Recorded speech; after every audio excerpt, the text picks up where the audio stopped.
Oke, selamat datang kembali. Pada kali ini kita akan belajar mengenai repetition. Nah, pada repetition kali ini sebelumnya kan teman-teman sudah lihat di video-video berikutnya ya untuk selection ya. Nah, ini salah satu apa ya istilahnya ya, core topics ya untuk setiap bahasa programming ya. Nah, di repetition ini ya, teman-teman bakal ngelihat ada beberapa perintah ya atau sintaks. Yang pertama adalah for ya, looping for, yang kedua adalah while, dan ketiga adalah do while. Ya, ini nomor 2 dan 3 sebenarnya sama saja ya, similar. Oke, cuma apa sih yang menjadi perbedaan antar nomor 2 dan nomor 3 nanti kita bakal lihat lebih detailnya. Oke. Nah, ya tadi udah disampaikan bahwa sebenarnya kenapa sih kita butuhkan keyword repetition ini gitu ya. Karena di sini dikatakan bahwa satu atau lebih instruksi itu bisa diulang berkali-kali, ya. Makanya dengan adanya repetition ini yang membantu kita untuk bisa menemukan pattern, ya, pattern perulangannya gimana, ya. Yang pertama adalah looping for, ya. Nah, di dalam looping for ini kalau kita lihat, ya, ada 3 di dalam ini, di dalam kurungnya itu ada 3 apa ya istilahnya ya, 3 parameter ya. Ada 3 parameter ya, XP1, 2, dan 3.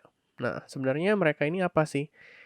Kalau XP1 ini inisialisasinya ya, inisialisasinya. Current state-nya, mau mau istilahnya sekarang di angka berapa gitu ya. Misalkan mau melakukan perulangan sebanyak 10 kali, berarti inisialisasinya I-nya 1, apa namanya, untuk yang kondisi keduanya ini yang conditional artinya mau diulang sebanyak berapa kali, kayak gitu ya. Jadi I-nya 1 pengen diulang sebanyak 10 kali, 1 ke 10 kan otomatis kan butuh increment ya, butuh increment makanya nanti ada lagi yang namanya, increment di sini, increment atau decrement ya tergantung gimana kalian mau buat ya.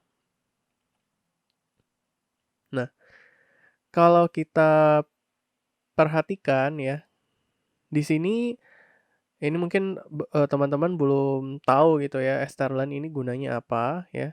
Strlen ini gunanya stringlen ya. Kalian harus include string.h untuk memakai library ini gunanya untuk mencari panjang dari suatu karakter dalam hal ini SS ya.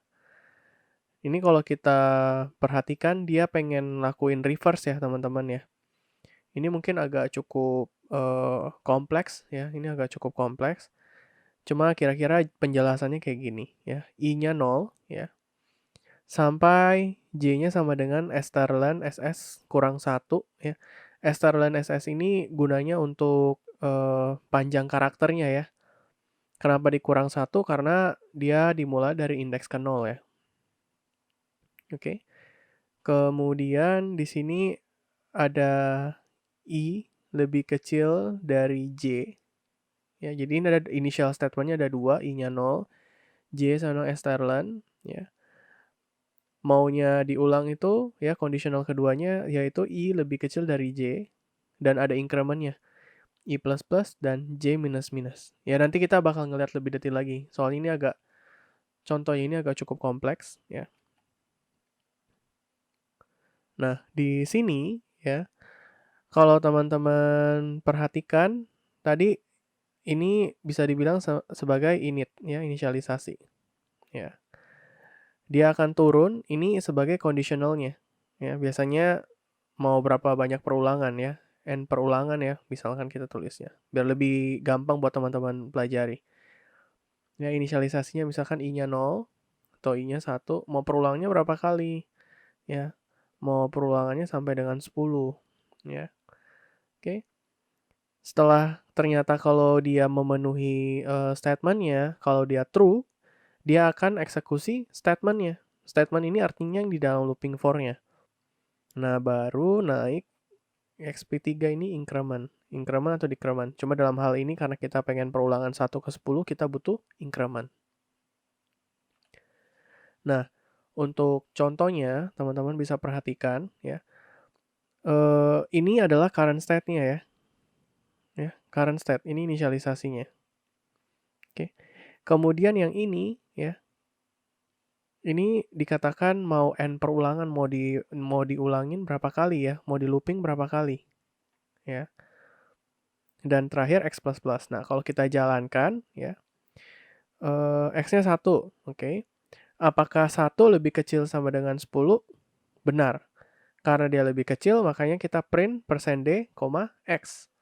X sekarang nilainya 1. Oke. Setelah kita udah print, kita lanjut ke increment-nya ya, increment yang terakhir ini. Kita plus. Berarti sekarang x-nya menjadi 2.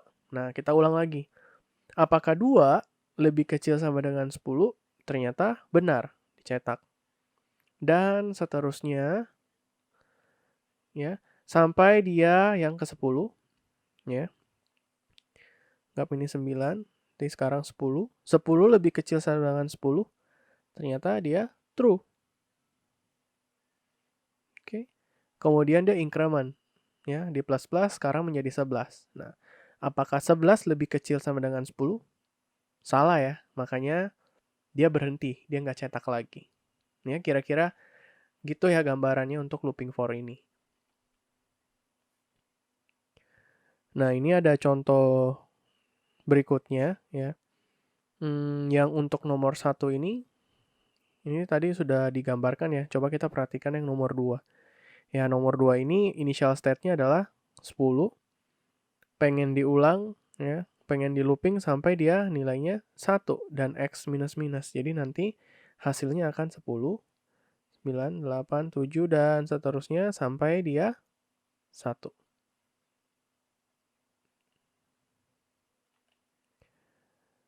Ya, di sini ya.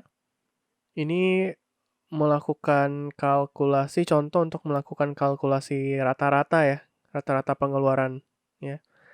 Rata-rata pengeluaran per minggunya ya.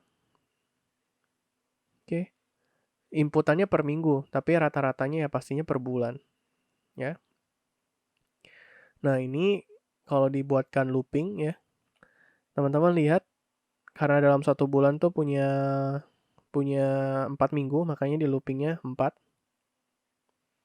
Oke. Ini tinggal di scanf aja.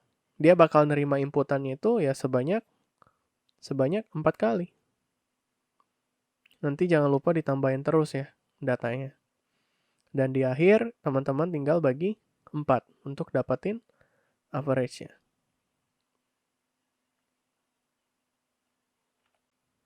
Nah, di sini ya, kalau teman-teman buat looping for ya, kalau looping for yang tanpa tanpa kondisi itu bisa menyebabkan dia infinite loop. Ya.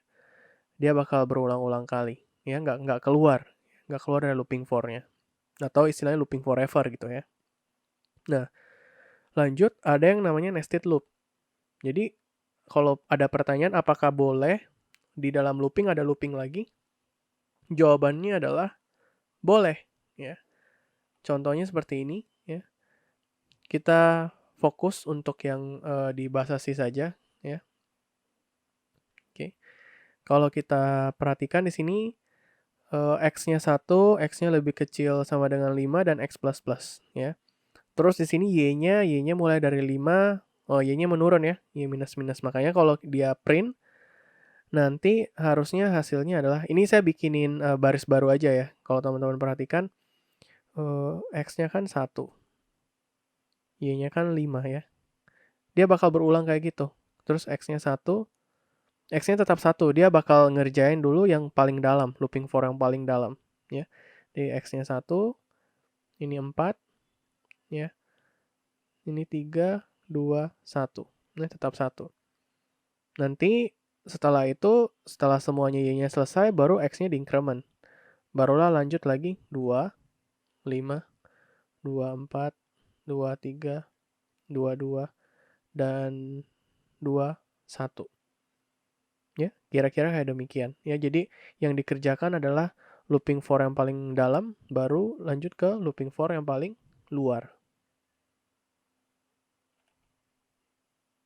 Oke. Ya, ini sama saja ya, ini contohnya ya. Bikin truth table. Ya, masih ingat ya, ada P, Q ya. Negasi P dan Q ya. Jadi kira-kira seperti demikian ya teman-teman untuk tutorial looping for-nya. Silakan teman-teman pelajari lebih lagi dan sampai ketemu lagi di tutorial yang berikutnya.